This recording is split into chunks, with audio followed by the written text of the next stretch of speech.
Hi, it's me, Queen KB. Welcome to another episode of the Royal Council. With me this week is Baron Botch, Sir Mitch, otherwise known as Buddy Murphy? Anyway, Duke Dre, and joining us for the first time is Noble Natalie. Okay, this week we are going to delve into those wrestlers who just didn't seem to work out for some reason in the WWE. There are so many of them in a variety of other companies right now. So many that we just thought it was time to look at some of these guys and figure out why it's working elsewhere for them, but didn't work in the WWE. Let's start with Mitch this time around. What you got for us? Are you talking to me? Okay, cool. I thought someone else behind me, Buddy Murphy. Are maybe. you talking to me? Yeah, look, well, I can name a bunch of names, honestly, and most of them are in New Japan, but no, look, seriously, sometimes the WWE system just isn't for everybody, you know, that's well established. You can just tell by some of the releases recently due to COVID and even not due to COVID, that are now thriving elsewhere or hopefully will thrive elsewhere. One name that comes in particular is Juice Robinson, who was CJ Parker in NXT for a long time. He had that hippie gimmick, then it turned into this, shaming hippie type thing, kind of like Greta Thunberg on steroids, I guess. But then, he asked for his release at some point and he went to New Japan and he didn't automatically get a job. He went into their dojo system. He got trained further. He debuted, I think, like 2-3 years ago, and he's been a two-time US champion. He's been a tag champion there, and he's one of their most popular Western stars. And so he's proof that, WWE system isn't for everybody. So. And, another name I can think of automatically, it's just been released, Luke Gallows. Now, he did amazing things in TNA, now Impact, as Doc Gallows with the Aces and Eights. And he had an amazing run with the Bullet Club, along with Carl Anderson, before he and Carl Anderson came to WWE again. So, and you could name a bunch of people. EC3, he left and come back, and no one's going to argue he should have just stayed in Impact. So, yeah. There's just so many names now. And there are so many options for people now. So, are there any women that are showing up in New Japan who are just blowing it away that didn't in WWE or in Japan in general? Should I say? I'm sorry, can you say that again? I didn't catch the first part.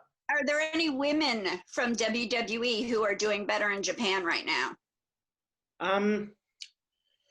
Truth be told, no. I think a lot of the talents in Stardom and Tokyo Joshi Pro and all the female promotions in Japan, a lot of the Western stars I don't think has a lot of experience in the WWE system. Some of them came from Impact, some of them came from AEW, some of them American Indies.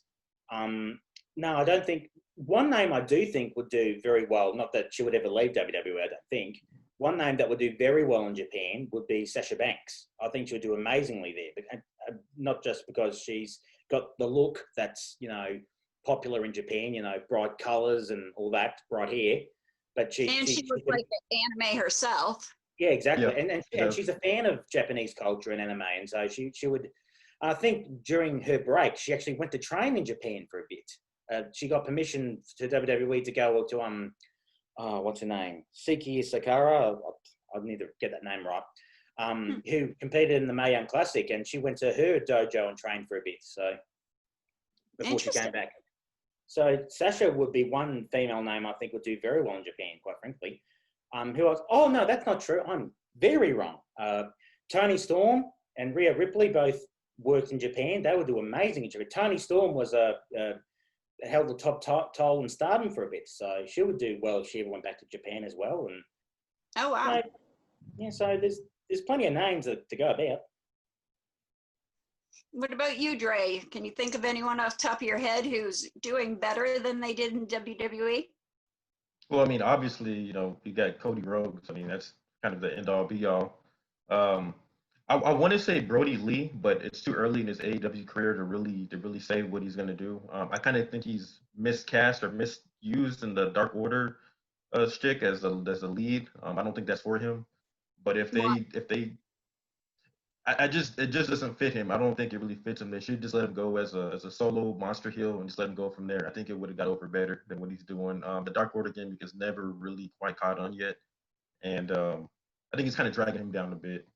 But I still do think he has a very, very bright future in AEW. No doubt about it. He's talented. He can go in the ring. He's higher up the card, obviously. You know, he already got a title shot. And he's been with the company for 2 or 3 months, maybe. I want to say out of I'm gonna go back a little bit. Christian Cage, obviously, he was one guy that he was kind of on the cusp back in 2005. It looked like he was gonna they were gonna program him with John Cena. They moved him to SmackDown for whatever reason, and it never really came to fruition. He went to TNA, just really took off. Had some great feuds. I loved his run in TNA. I do too. I love that match he had with Kurt Angle and Samoa Joe, that triple threat for the NWA. Yeah, that was amazing. Speaking of, it's debatable. I'm probably not, but Kurt Angle had a really, really good career in TNA as well. I would say, I think he had some of his best matches ever in TNA, which is sad. Yeah, but I don't want to say he did better in TNA because, you know, his run in WWE was really, really good. I mean, pretty much from the moment he got there, he was pushed to the moon.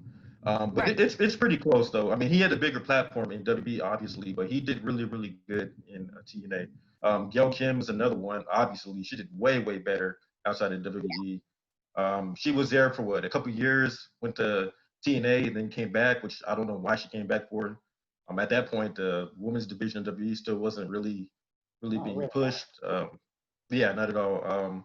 But yeah, those are just a couple of names off the top of my head. I had Christian on my list. I didn't have Gail Kim, which is interesting. Yeah. Natalie, you brought up one earlier when you were talking that surprised me. Who were you talking about? Chris Jericho. He was so interesting in WWE that I can't even remember him. But you didn't watch a lot of WWE. I see your face thoughts. She didn't watch a lot of WWE. She watched more WCW back in the day in the 90s. Hey, hang on. She's back into wrestling. Jericho was pretty fun in WCW. Huh? Jericho was pretty fun in WCW. I mean, the man of 1,004 holds, the conspiracy theory stuff. I mean, who was that dude he had running around with him? That toothless dude with the T-shirt that didn't fit. Oh, with the bald-headed dude with the yeah, I forget his name. That was it Ruckus or I forgot his name. Yeah, Ruckus. Yeah, that was funny as anything. It was, but I'm not sure she was watching.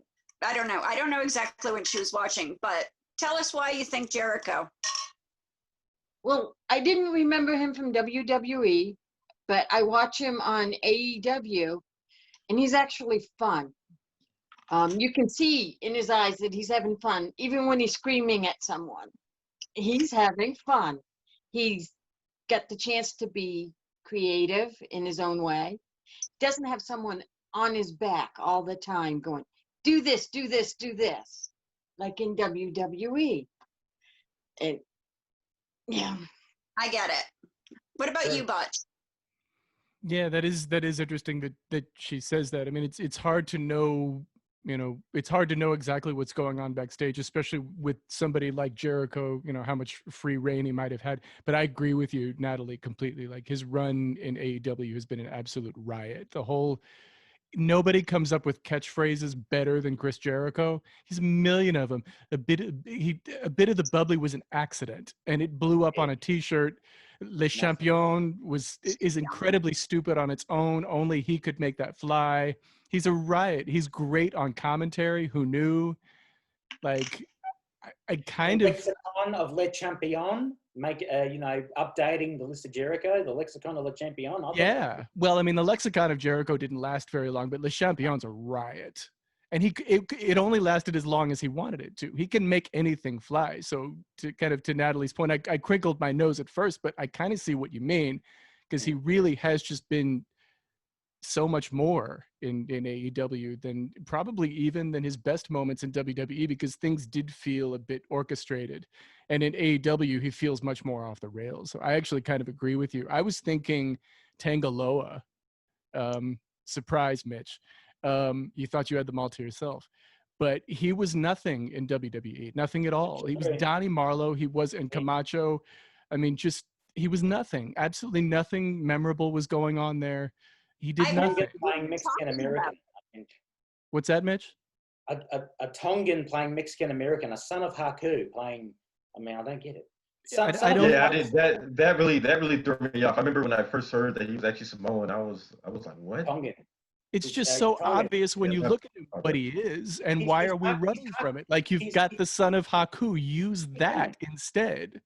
And nobody bothered to do it. And he's got so much personality. He's got so much, he does anger so well. I mean, he plays social media so well. He works in the ring incredibly well. Like, how did WWE miss that? That he may be the most criminal miscast in the history of professional wrestling, given how horribly he was used. Yeah, that's a big word. I have no clue who you're talking about. You don't remember Donnie Marlowe from FCW and Camacho and Hanako. Camacho and Hanako. They were a tag team. A lot of times they were MVP. The second Sin Cara. Remember the Sin Cara, the two Sin Caras in the Unmasking? Oh, the second Sin Cara? Oh, yes, yeah. Hunico, that was Hunico, and he played Camacho, and they would go into the ring on that bicycle, and he would step down on that back handlebar. Yeah. So I liked him, but they never did anything good with him. Nothing. And he's got so much personality. His ring work is absolutely outstanding. He's got everything. He has buckets full of it. And you make him Donnie Marlowe. What? Like, it never made sense to me. They never used him properly. And just like Juice, like, nobody knew what he was really capable of until he left WWE. It's just criminal the way they didn't use him. They just completely missed the boat. Completely. And just so you guys know, Hunico is now wrestling in AAA as Mr. Sis, and the original Sin Cara is back in CMLL wrestling as Caristico. So just Yawn. Well, they wanted him to be the next Rey Mysterio, and that didn't work at all. And that's another topic for another discussion. We got to do a biggest best of all time. True. But I think the one name that has had the most recently, who's had the most success outside WWE in multiple companies, Jon Moxley. I was just about to go there. Well, but he was still quite compelling in WWE. I think it's a wash, honestly. I disagree. Well, no, his last 6 months was not fun. I mean, that's true. But he didn't want to be there. The Pooper Scooper promo, the inoculation stuff. I mean, but even then, though, man, the Shield was hot, though. But I mean, when he was with the Shield, he was fantastic. By that point, he didn't want to be there, and they knew it. They were throwing it away. Right. So it's hard we can't really judge that period. They were throwing it away. When he wanted to be there and he was working, it was great. And now he's been given such freedom to go back to the hardcore Jon Moxley he was and where he feels right. Oh, yeah. And yet we still see the fun side of him as Moxley, and we see the fun side of him with his wife, obviously. He's brought them both together. He's brought the lunatic fringe comedy crazy thing from WWE, but he's also brought back, the CZW crazy, tempered them both, put them together, and now he's doing great things, not just in AEW, but New Japan as well. He's the AEW World Champion, but people forget he's also the NJPW US Champion. And, I mean, that match he had with Minoru Suzuki in February, holy cow, that was a great match. I could tell Suzuki liked it too, because Suzuki was getting bored in New Japan. He was thinking about quitting to go to Noah, legitimately. And that match with Moxley got him to re-sign. So wow. So I got to ask this, like, Natalie, what do you think of the differences? Because you would have seen Dean and you would have seen John. Like, how do you think John is doing in AEW? How do you see it? I like him better in AEW. He's more interesting. He's more himself. He feels more himself. Yeah. I feel that. I'm going to bring up a name, I have two names that Natalie and I have discussed, and I've discussed with other people. A lot of people don't know that MJF did have a WWE tryout at one point. I remember that. I saw that. Yeah. And they passed on him. And I just want to shake anyone and everyone who was there who passed on MJF, because Hello, It he is. is. Sorry, Sam. I know you disagree. MJF is the best heel right now. I know Sam will say that it's King Corbin, No. but No. it's MJF is the That's Corbin- go away, Corbin Heath. That's is real good. He is good. He's really good. He's better than anybody thought he would be. But next to MJF, oh please. exactly. And Come on MJF now. is what, 23, 24 years old? Child, yeah. He's got 20 years left, for goodness sake. Imagine Oh, when How he old yeah. was he when he how old was he when he had his trial with WWE? I think it was like 19, 20. I think he was Oh, straight out of that's- Sherlock in school. That's really young. I can understand why they passed him at that age. I'm not justifying it, but I mean 19, 20, being on the road Yeah, like that, that's a They've lot. got 18, 19-year-olds in training now, Dre, and none of them have had the skill and the talent that he had. So Well, no, I'm not saying that, but I'm just saying 18, 19-year-old, you put him on the road for 200, 300 days a year. That's a lot to ask of a 19-year-old at that point. That's a lot to ask. Probably. And WWE has been touchy about under 21 since Zach Gowen. And I know that. We all know that. Where Teddy most of us Hart, know. I mean, No, Zach Gowen's the one who really and fully admits that he hurt a lot of people's careers by what he did in the WWE Mm. because they won't touch younger kids these days. And now I'm going to throw out another name. And I know he left the WWE under very, very strange circumstances, but he's a favorite of Natalie and I. And that would be Austin Madelson, AKA Luchasaurus. Oh, he's good. He's He left the WWE, and he's the one who broke the Hugh Morris bullying all of the kids. Bill DeMott, there it is. Bullying all the kids in the PC and treating them terribly. And look at him now. Natalie, what do you have to say on Luchasaurus? I like his look. I like what he does. He's interesting. And Does anyone think Luchasaurus could have gotten over in the WWE? No. No. He's such a no. it's such a stupid gimmick. And to Natalie's point, like it takes it you've gotta have the goods in order to get something that stupid across. And he does. On the surface, it's incredibly stupid. gotta but have more than the goods. But he stands out more in AEW because of his size as well. It helps him. He stands out more. Oh yeah, but he can work like he can work Yeah. like somebody half his size. He's phenomenal. Yeah, He's But he stood out in Lucha Underground too, where he debuted the character. So he stood out big time in Lucha Underground as part of the I forget the name of the stable, but it was part of the stable with Mariposa. But it was a lot of fun watching him work with those guys too. So yeah. The whole thing is his entire presentation is completely wrong. It's so ridiculous, but it works so well. He's so good at it. It's him doing it. It's him that makes it work. It wouldn't work on anyone else. Well, Yeah, he plays yeah. off Jungle Boy so well, and what's the guy's name? I can't think of his name. Marco Yeah, Stunt. they Fun play off size. each other so well. Yeah. I was just agree. about to say the pairing of him and Jungle Boy and Marco Stunt, It's Yeah, it's hilarious. great. brilliant. And It's the- so good. It's if so good. anybody who watching this had seen Austin in Big Brother, the season of Big Brother he did, Luchasaurus is very much who Austin is. He's totally a goober. I mean, he's a beautiful man. But yeah, I sent pictures to Natalie. But beyond that, he's just an absolute goon in real, yeah, Big Brother's a reality show and there's not much reality in reality shows, but you can just see the goober in him. Yeah, it's amazing to me that they've managed to take that and make it work. I remember the first time I was like, because I wasn't a regular watcher of Lucha Underground or anything, but I remember seeing it in AEW the night I went, the very first night that they broadcast, I got to be there. It was so much fun. Jealous. But watching it, I'm like, I saw them come out and I'm like, I'm sorry, why are we going back to early 90s WWF here? but it took mere moments for it to win me over because, as Mitch said, the interaction between the three of them is just absolutely golden, and he's not afraid to be ridiculous. No. He's And I think Mantar that done right. also gets it over. It's He's fantastic. Mantar. He's Mantar done right. That's what he is. He's Say it what? again?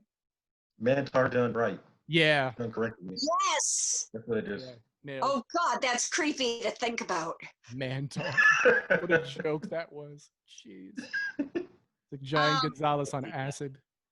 And I'm going to throw this name out because this is the name that got us arguing. So when I came up with the idea for this show, I threw it out there and I immediately got arguments from Botch and Lewis on this one. And me as well.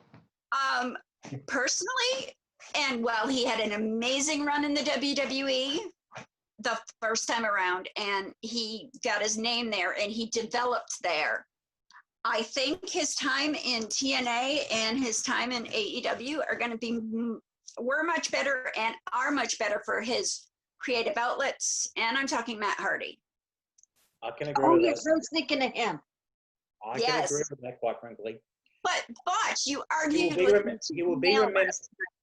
No, my argument is, and I must just be misunderstanding you now. It's quite possible, but when he was in, well, and you also intimated that some time ago that you hadn't seen much of the broken stuff in TNA. I haven't. I've seen If bits you- and pieces. If you had Rebby's genius with that character and then Matt's own genius to make it fly, you would absolutely love it. It's so Queen. Like the first time I saw it, I'm like, Queen would love this because I want to see it. it's completely off the rails. Never has a character been that off the rails. He was cartoonish. He just did what he wanted. He bent logic like you wouldn't believe. Like Vanguard 1 is completely stupid, but it works in his hands because he's genius at it. And Rebby was the one who was largely responsible for the staging and the execution of it and the writing of it. Like it was just genius stuff. Unfortunately, we're getting broken Matt Hardy with water poured all over him in AEW to some degree because he's multifarious and changing characters, which I don't mind, but it's not the way. If you'd seen it in Impact, you would miss it. And WWE looked at that and went, I don't get it. And Yeah. they didn't use much of it at all. They used him as Woken Matt Hardy, which was just stupid. It never flew. It's like he's got this genius character and you're not using it. So the best of Matt Hardy, I personally believe, was in TNA. I don't think we're seeing it in AEW, though I don't mind it in AEW. Do you think maybe after COVID we will get? They'll let him run with it. But we could get it now because he could film at his home just like he did, and he could do the Hardy compound stuff even in a very COVID world, and in fact create more entertainment that way and safer entertainment that way. So I don't know why he's not completely going there. And based on what we know of the way they do things backstage, a lot of it would be on him to do it. Probably not all of it, but enough that he would be able to make things more interesting than he's making it. I don't dislike Matt in AEW, but I just want more. I was going to say, like, they didn't get it, woke and Matt broke. They didn't understand it in WWE at the time, yet they're stealing all the concepts now, and they used it for Undertaker in the Boneyard match. So, and to some extent, and Bray Wyatt to some extent, they've taken it and thrown it to some of it at Bray, but they didn't get it. Like, who knows?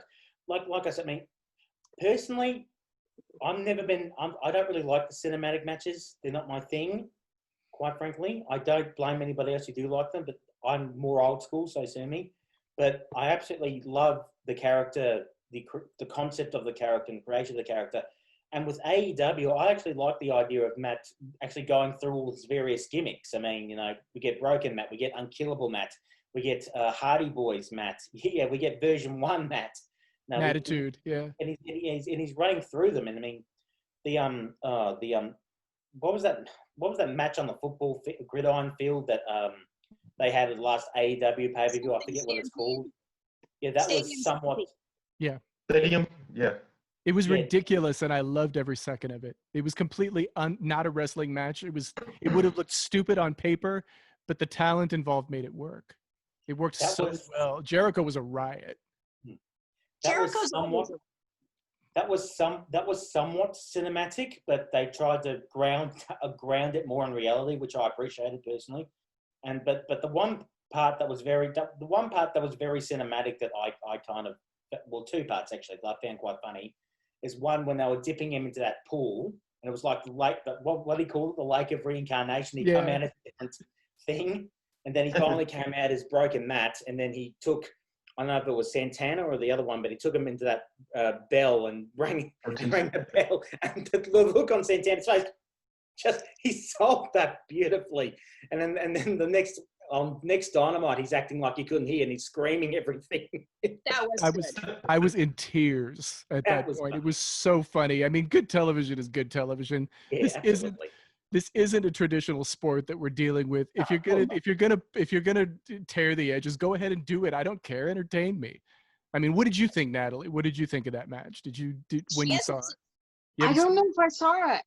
No, it's the pay-per-view match you haven't seen yet. You would It's love it. Double or Nothing. You would love it. I'm sure I would. You would love it. It was so good. So what? Yeah, so it's right up her alley. so Natalie, what do you think of the way Matt is in AEW? Like, what do you He's think? much more interesting and more fun to watch than he was in WWF. In WWF, yeah, he was good with. I only saw him as the Hardy Brothers. Yeah. Okay. Didn't really have my attention. I get it, though. I gotta admit it. There were more interesting ones out there. They were just kind of bland to me. I get that. But was he's almost- a lot more interesting over in AEW. You get to see more character. Oh, Yeah, yeah. you do. You Yeah. definitely do. Yeah, and then too, I mean, Jeff was a lot of the focus in WWF too, because Yeah. Jeff was kind of the next hope, you know. Yeah. And it turns Well, out that Jeff can't work a mic anywhere near as well as Matt can. So there you go. I Well, always thought Matt wasn't that great either at first. He wasn't that great either at first. Not really, True. no. That's true. But Jeff never got it. Matt did. Boy, did Matt. Matt, I think I mean, personally, from what I've been seeing, and I can't say for the broken stuff, but when he switches between characters, he is very in each character. Yes. It doesn't. There is no bleed between the characters, and the fact that he goes completely V1, but takes V1 to a whole new level that it never had in the WWE, I find that quite interesting. very Faces of Foley. It's very Three Faces of Foley. It Because is. Foley would do that too when he would switch. Like when he was Cactus Jack, he was Cactus Jack. When it was Mankind, he was Mankind. When he was Dude Love, he was Dude Love. But when he was those characters, like he would always try to reintroduce new stuff to each of them, and he would try to push it a bit further. And like Mankind eventually evolved into this great kids character. When Oh, he yeah. started, he was a scary, demented, somebody that lived in someone that lived in a basement, and who was a tormented soul. And then he became this great kids character. He was doing these amazing skits with The Rock. So True. Yeah. There's one more I've got to get in here too. We haven't mentioned him yet. So But can I just say Abraham. one more thing? Can I just say one No, more you're thing not about allowed. Matt? No. No, Just go ahead. one more thing about Matt and Jeff Hardy. Like, yes, Matt Hardy is probably going to be more remembered for the stuff. No, sorry. Yes, Matt Hardy's a lot more interesting and a lot cooler, both in Impact and AEW. But I think both he and Jeff will probably be the most remembered for because of their WWE runs, not their singles runs, even though they both had singles runs. Jeff's a lot better than Matt's because he had a world title run a few times and was a main eventer. But I think both will still always be remembered for the TLC matches in those later matches. Oh yeah, those are That's- innovative. That's where their legacies will always be tied. The same to a degree with Edge and Christian and the Dudleys, even though all of those guys have had amazing careers as well. Edge probably out of all of them, all easily. those guys have had the best career, and Yeah. obviously and Hall of Famer and all that. But I think they'll all still always be remembered for those ladder matches and TLC matches and all those insane, crazy things they did that shortened their lives by about 20 years. So, Well, another thing with Matt Hardy too, you can't forget about the Edge Lita stuff too. That was pretty big when it happened. True. But that was more. That was ugly. That was But yeah. that That was was like. But they made a lot of money off of it though. Yeah, Oh, they did, but at what huge mouth cost? offer. Like, It was Yeah. just for Natalie, who was not watching at that point. Yeah. Matt was out due to injury. Lita and Edge were traveling together, Edge being Matt's best friend at the time. Let's just say Edge and Lita had an affair. Matt broke it online. WWE fired Matt for it. And then there was such an outcry, they brought him back and they made it into a storyline. And the whole storyline was just painful to watch because it was so uncomfortable to watch. icky, because it was real. And the I way was was, glad about and it, the but I way didn't they see treat, it. Yeah, no, you'd have been, it was not good. no. Yeah. It and was the very way awkward to watch. and the way they treated Lita afterwards wasn't cool either, because she was one of the best female wrestlers of all time. I mean, on par with Trish. And, Oh, yeah. But you know what though? I said a lot of fans. I blame the fans for that too.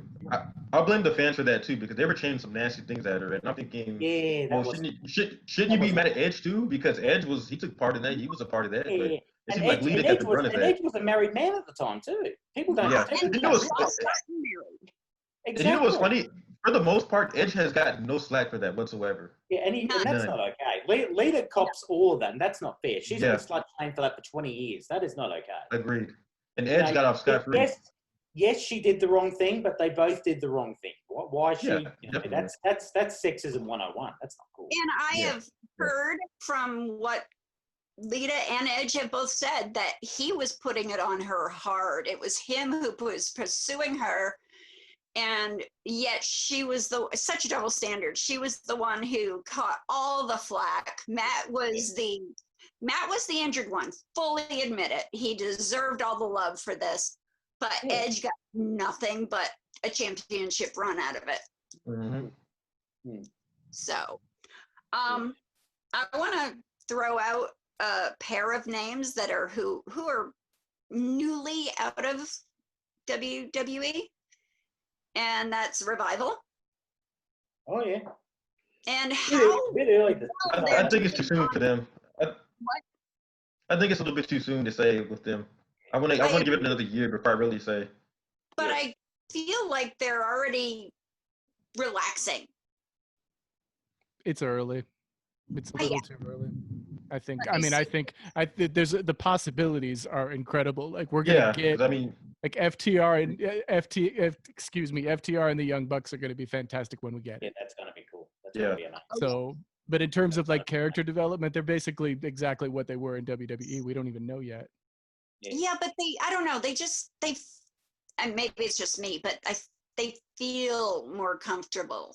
They always felt on edge in WWE to me. They felt like, to me, like it was almost painful to watch them a lot of the time, especially when they're on mic.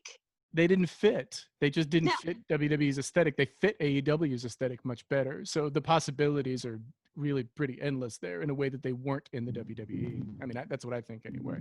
I mean, one of the funniest things about FTR being in AEW to me, and this is going off topic a bit here, but the fact that Jim Cornette now can't trash AEW as much as he used to, because he loathes AEW with every fiber of his being. He dedicates he has a 2-hour podcast every week. At about an hour and 45 minutes of it, he's trashing AEW with every little thing. And it's just so funny because FTR is his favorite tag team ever, and now he's. It's funny to see him conflicted. I know none of us like Cornette, but I just like to see him squirm. I just have to ask a question. Who's Jim Cornette? Even if I heard of him. I got nothing. Sorry. Thank you, Botch. Nice I one. have a few names of people who, like Gail Kim, were like, okay. Mr. Anderson, Kennedy Anderson, that also got a fight last night. He was. I don't think Ken was. He was so good. The only problem was if the rumors are true, and who knows if they are or not. But the only problem with him is that he was like Glass Joe from Mike Tyson Punch Out. well, and then he popped a couple times as well. He what? Oh yeah, that's true. He did. He Yeah. popped a couple, and I heard he had a bad attitude backstage too. I heard there was a lot of stuff that he kind of did to himself that was his undoing. But WWE wanted to push him. They wanted to push him. I've seen him fairly recently on NWA Power. Yes, I did watch it. Sue me. Yes, I said the first episode was trash. It was, but I kept watching. I refused to give up. I don't know what's wrong with me, but I'm glad I didn't because I know, dude, it was awful. The reviews on the site, it was awful. The first episode was so bad, but I've seen him do promos by himself on NWA Power, and they are not scripted. That much is clear, and they're phenomenal. He's got it. There's no question of it. He's got it. He had it in TNA when he was Mr. Anderson, standing there with the microphone. It was he's good. He's got it. He just does. Days after the WWE released him for his hand injury, he went online and said there's no injury and showed off the hand. I mean, I have real questions about that, but with the backstage stuff too. I also want to mention someone else who did really well outside. Go ahead, Mitch. Sorry, I was just going to add that both Triple H and Orton hated his guts. So that's and Cena. Eddie Guerrero too tried to fight him. Yeah. Orton threw the bottom. Yeah, it was Eddie Guerrero tried to fight him one time backstage. And it's weird too, because Ken, ordinarily away from everything, is actually quite different. He's I kind of think of him like the difference between Sherman Hemsley and George Jefferson. They're completely separate from they're not the same at all. Because Sherman was very withdrawn. Remember? I met him before. Yeah, my mother did too, and found him to be very withdrawn. He actually had a house. That's so cool. He had a house he lived in El Paso, Texas, which is like a weird place for him to live, for a black dude to live. Of all people, that's just weird. Yeah, and he was into very private. He was into like punk rock and stuff too. Just not at all who you would think he would be, and very withdrawn, very private person. Very, very sweet man, very nice. Yeah, my mother said exactly that when she met him. But and Ken is kind of like that. Like he's not at all the character that he puts across. He's actually more withdrawn and shyer and more shy, very nice. Like he's just not that guy. Oh, very good acting. Yeah, very, very down to earth. So I don't know what the issue would have been. I wasn't there. I haven't met him personally. I don't know him. So maybe there's more to it than we know. So I don't know. Can I throw a name real quick? Well, he's back in WWE. He's back in WWE right now. But Lashley, he had the falling out with Michael Hayes. I'm not sure what happened. He looked like he was on his way to becoming a really big thing. He had the match with Cena at Great American Bash, and then soon afterwards he got injured and he got released. Went to TNA. He had a couple title runs that put him with MVP. It did really, really well there, and we're starting to see that again in WWE finally. Yeah, finally. Yeah, they put him for a lot of stupid stuff. The Lana stuff, the Sami Zayn sister stuff. It was a waste. Oh, they put Sami Zayn through that too. Remember, like Sami was doing everything they could to make it work. It was a bad idea, and they both paid for it. So. It wasn't work no matter who they put in that spot. It was just a terrible. Terrible. It was awful. Just awful. The whole thing was so stupid. I'm so glad to see Lashley being used for the monster that he actually is. He doesn't have to do a lot of talking. MVP does that for him and does it really well. So it's like they're finally developed that relationship in TNA. So exactly. That's right. But they're finally moving him along the way he should be used now, and it's nice to see. And it's it's nice to see MVP kind of in that position too, where he's being used as almost exclusively a mouthpiece with a little bit of ring work just for fun, because he can still do that a bit. So Lashley's finally being used the way he should be, and it's nice to see. Beatdown Clan 2.0. What? It's Beatdown Clan 2.0. That was the name of the group in TNA Impact. Beatdown Clan with MVP, Lashley, and Gotcha. And Kenny King, and Oh, that's another one. Kenny King didn't amount to too terribly much because he just got to Tough Enough, and that's it. But Kenny has all of it. He's got everything you need. And Cornette hates him, which automatically means he's phenomenal. So I never liked Kenny King. I watched him Ring of Honor. I watched him. I just don't like him. And you're gonna give me. I'm gonna say it now, and then I'm gonna move on to the next person. Kenny King gives me the same vibe I get from Keith Lee. Bastard by Glory.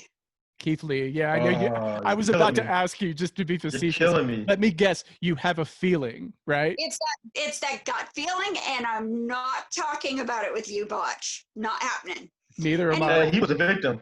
I'm over your feelings. He's carrying a strap and doing very well. So. Oh, I'm not saying anything about his character. I think he's fantastic in the ring. I think he's doing great. I'm really impressed with him. And he's a complete and total goober too. He's a fiend for karaoke. He's just such a nerd. I love it. Yeah, I just Good maybe dude. I just need to look into who he is more as a person. I don't know. I can't put my finger on it. And I'm not arguing this with you tonight. And he likes Mia Yim too. They're together. So clearly Oh, she God, has Mia taste and is- so does he. So We all know that Mia Yim is my favorite. Anyway, I also want to mention, and I have to say this is not WWE's fault in any way, Awesome Kong. yeah, Karma. Yeah, Yeah. when she got to Oh. WWE for about 5 seconds, she was Karma. Yeah, And then by the time she got to AEW, her body was too broken to do anything. Yeah. She got pregnant. She had a miscarriage, correct? She did. Correct. Yeah. Or she had. That's awful. Okay. Just Yeah, awful. no. I can't imagine. That's why I'm saying not at all her fault. No. Not at all WWE's fault either. This No. was Circumstance. a circumstance, tragedies. It was horrible. But I think her career needs to be mentioned just because she was so good She outside. was so good. That Oh, feud She with was- Gail Kim is the best, one of the best female feuds I've ever seen. It was so. She was good. one of the top 10 workers in the world pre Yes. 2010, regardless of gender. She was that good. Yes, she was. I agree. I'm just sad that we never got to see Awesome Kong versus Aja Kong because they both got injured at the Yes. same time. So. Oh, I would have loved to have Yeah. seen that. And oh Ash is gosh, great too. Yeah. back in WCW, she worked against Medusa sometimes. Japanese woman, hair straight up. I can't think of her name. She was big, Oh, bulky girl. Bull Nakano. Bull Nakano against Oh, would have been amazing. Have you seen Man, I heard photos that. of Bull? Have you seen photos of Bull Nakano now? She's actually She lost a very lot of skinny weight. and very she lost attractive. a lot of weight. Yeah. Really, I'll Yeah. have to go looking. She was a favorite of mine the day before women's wrestling was good. I remember her. I think it was right around 1995. She was wrestling somebody on TV, like on Raw, and she busted this poor girl's nose, and this girl's face was a complete train wreck. I'm not sure if anybody remembers that, but for some reason that's always stuck out to me, just like ingrained in my head. I mean, she I'll have to look did it a up number. and Yeah, watch she it. did a number on her. Japanese wrestlers in the 90s were super tough. It was actually super big in Yeah. those days. They actually sold out the Tokyo Dome. Aja Kong's promotion, Gaia Japan, actually sold out the Tokyo Dome. Had about 45,000 people in there in 95, 96, I think. So Yeah, she busted this poor girl's face up. I mean, I was like 11 at the time, and I was just like, "Gee, was that supposed to happen?" Like it was brutal. I'll have to go hunting that matchup and Yeah. check it out. There's one name, and I'm going to catch a lot of crap for this one, that I think was better outside WWE than he is inside the WWE right now, and that's John Morrison. I agree. I can agree with that. His run in AAA was probably the best run of an American since Jeff Jarrett. I think he was amazing in AAA and pretty good in Impact, pretty bloody good in Lucha Underground. Exactly. Oh, he and Taya and PJ Black and I forget his name now, but I'll remember it afterwards and it'll annoy me. That group, that was really cool. That was good stuff. I Yeah, think John- he's John very- Morrison is wallpaper in WWE. Oh yeah. Yes, he is. You know what? I never There we think. go. Nice looking wallpaper, but they're not using him the way he should be. He doesn't have it. He doesn't have it You now. know, and I agree with Botch. I never thought he was that charismatic, but he's always been super athletic. That's why he fit so well down in the Lucha. Overrated. I mean, Yeah, he was I like supposed to be the the men, guy. but he doesn't Overrated. shouldn't be with the Watch men. his stuff in AAA. He's not overrated. He's okay? no, I'm not saying he's not good. He is good. I'm not saying that he's good, but he's not the great. He's also not the greatest thing since sliced bread. And sometimes he's been booked Yeah. to be, and he can't live up to that. He just Yeah, doesn't but have as that. Natalie said, he's yummy to look at, but ugh. And I'm a guy. Like, Yeah, exactly. Oh, show me please. some So I'm not a guy, and But he show me is some- yummy to look at. but show me he's some missing personality. something. Like, show me some person. Botch. Yeah. Miz is Botch. responsible for getting him over. Botch, I am very straight Australian male, and I don't have a problem saying John Morrison's yummy to look at. So there. Yes. He's fine. I wouldn't Yeah, know, but But I mean, in terms of personality and in terms of character, there isn't one there. Like he's the guy that hangs out with the Miz. That's exactly. And I don't know how he bagged his wife, but dang, is she hot? Attire, yeah. Yeah. she's gorgeous. It's funny too because he was supposed to be the breakout star between Morrison and Miz back in 2009 when they split them up, and So much for that. nobody ever saw that coming. It's the oil and water. Morrison can work his rear end off, but he can't talk, and Miz is barely okay in the ring, but he's amazing on the mic. So. He's also never been injured for the entirety of his career. He's the only one I can say that I That's can. because he never takes a bloody bump. Yes, he does. That's not true. You know what? I'm gonna say this about the Miz, and I've been saying this forever. The Miz is probably the greatest underdog story in WWE history. Yes. When you look at what he went through, that is the greatest underdog story. He's constantly accused of not having one thing or another when the truth really is he has all of it. If he didn't, he wouldn't still be around. He wouldn't still be working. He wouldn't still be successful. His ring work is main event level. Like, remember that Mania match with Cena? That was one of the worst Mania events. It was way too early for him. Yes, it was too early. I agree with Queen. It was just too early for it. That's all. It was never about the Miz. Since then. It was never about the Miz anyway. Once The Rock got there, it was about Cena and The Rock. It was never about the Miz. True, but Miz could have. I reckon Miz could have salvaged it if he put a greater effort in the ring. I mean, I cop flack for saying this, but it's true. I mean, he avoids taking bumps. I mean, that promo, that angry promo he cut at Daniel Bryan saying, you know, all these guys are taking risks and your career's over because you took too many risks. And meanwhile, I work a safe style and I've never been injured. You don't work a safe style, mate. You don't work any style at all because you don't take a bump. You take the most least impactful hits of everybody in the ring on purpose. But he also tells great stories. That story between Bryan and The Miz doesn't fly if The Miz isn't absolutely killing it. No, he's amazing on the mic. I'm not taking that away from him. He is amazing on the microphone. Yes. I just wish he put a bit more effort in the ring. That's all. I got an idea for a later down the line podcast. We need to do one of guys who weren't supposed to mount anything who got over regardless. Save that one. We'll be going there. Thank you, Dre. That's a fantastic idea because there are a list. Yeah. List of and guys. And then there's the guys who are supposed to get over and haven't, but we'll get there. List of guys who didn't get one over but did. So. But then again, Drew McIntyre was supposed to be the next big thing and wasn't for a decade. He wasn't ready. He is now. He wasn't. It took a while, but he finally got there. He finally fulfilled the prophecy or whatever you want to call it. Yeah, technically he half qualifies too, really, for this conversation because he was nothing. He was supposed to be something in WWE. He wasn't. He was nothing at all until he went to TNA in the Indies. Then he became Drew Galloway and he became something. And then when he came back, he had so much more to offer. He needed to go away first, and he didn't. The result is brilliant. Nobody is more obsessed with wrestling than Drew McIntyre. No one. He talks shop all the time. It's so fun to watch. He's so intense and so passionate. He's great. He's everything he was. There was he wasn't up. I think he was on a podcast with the New Day. I think it was, and the New Day, up, down, down. They were being the New Day, and Drew McIntyre, man, he was just wrestling, man. He was supposed to be playing a video game, and he just and that's all he was talking about. But all he wanted to talk about was wrestling. That's all he cares about. Yeah.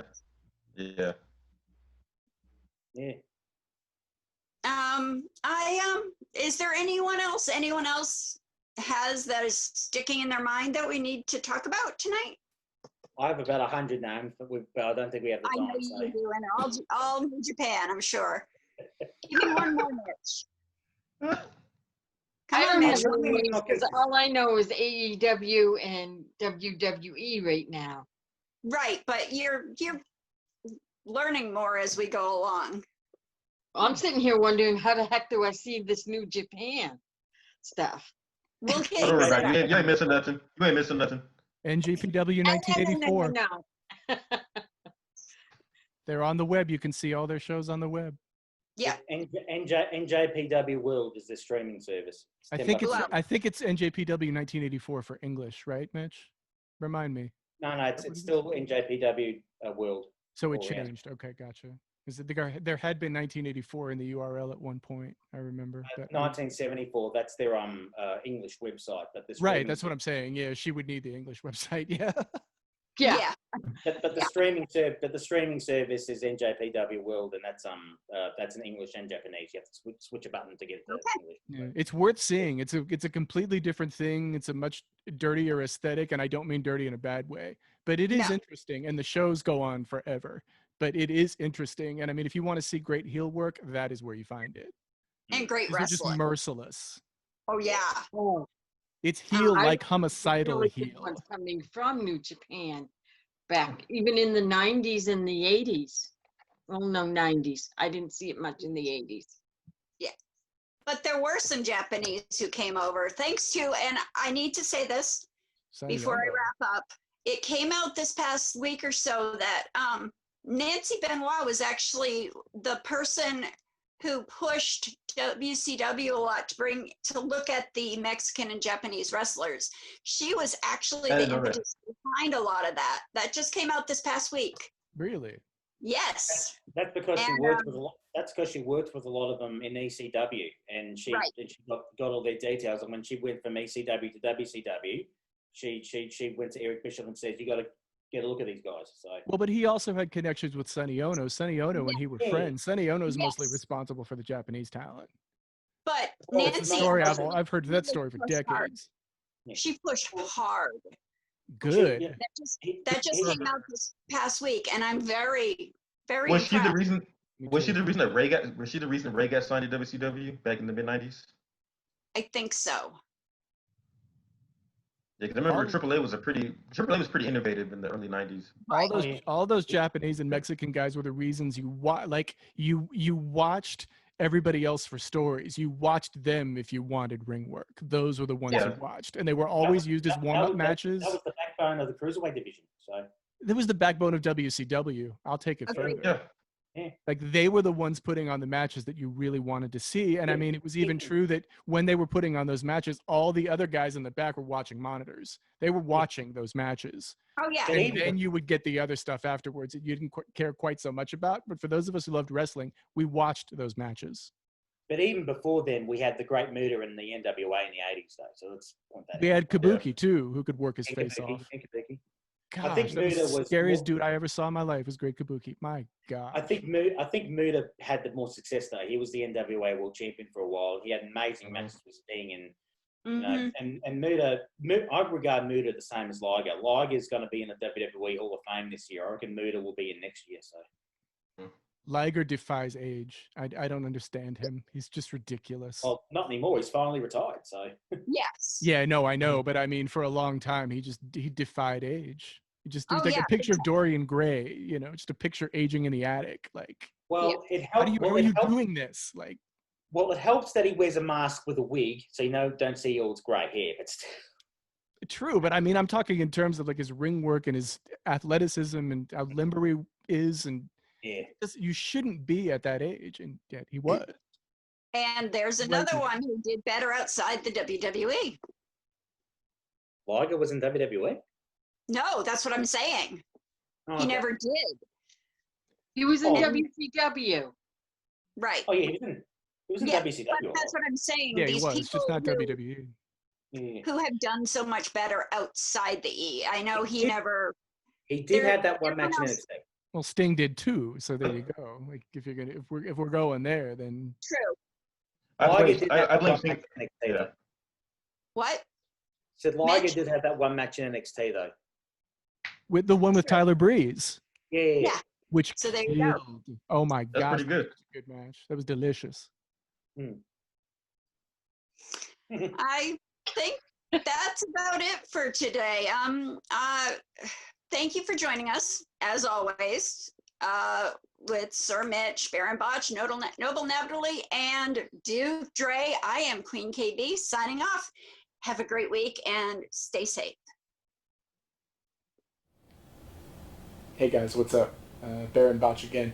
I'm recording this a few hours after we finished recording this episode of the Royal Council, but I did want to add this real quick, and I forgot to do it during the video cast. I meant to, so I'll do it now.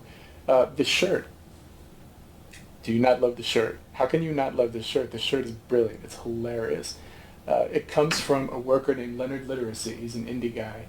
and he's fantastic. And this shirt is really, really good too. He's got a bunch of them. He's got one that says "Books to Faces," and there are a couple of "Reading Rainbow." It's just his gimmick is a riot. And you can find most of his shirts at the exact same place where Wrestle Royalty sells its shirt, at whatamaneuver.net. Again, that's whatamaneuver.net. This particular shirt that I'm wearing, you can get it too, but you have to approach him directly. And the way to do that is by reaching out to him on Twitter.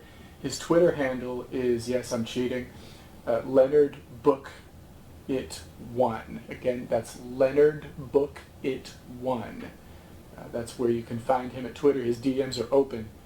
So if you tell him that you're interested in the shirt, he'll be sure to get you one, just like I got one. So anyway, I just want to throw that out there, and thank you very much for watching this video, guys. Don't forget to like the video, comment down below if you're on YouTube. If you're listening via podcast, thanks for listening. There's really no way to comment there unless I think you can comment on Podbean, but I'm not exactly sure. This whole thing's new to us. If you're listening on Spotify, thank you. We appreciate that too. But if you're on YouTube, don't forget to like, don't forget to subscribe to the channel, and click the post notification bell so you're notified of every video that we put up when we put it up. So anyway, thank you very much, and so glad you watched and listened, and see you next week.